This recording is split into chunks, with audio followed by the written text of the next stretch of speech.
Continuons avec le générateur polygone qui va notamment nous permettre de définir le nombre de côtés qui le composent. Rappelons qu'en pressant la touche CTRL, le centre de ce polygone sera défini en fonction du curseur de notre souris et que l'on peut réinitialiser son paramètre de position.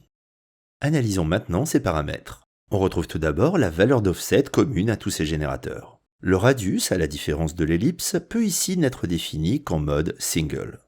On retrouve la valeur de rotation, puis une valeur number of edges qui permet de déterminer le nombre de côtés de ce polygone. Il n'y a aucune limite jusqu'à s'approcher visuellement d'un cercle parfait.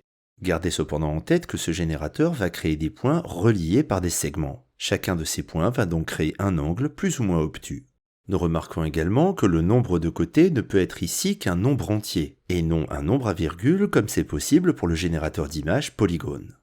Pour rappel, on peut définir dans ce générateur d'images des valeurs intermédiaires qui permettent de passer d'un type de polygone à un autre de manière fluide.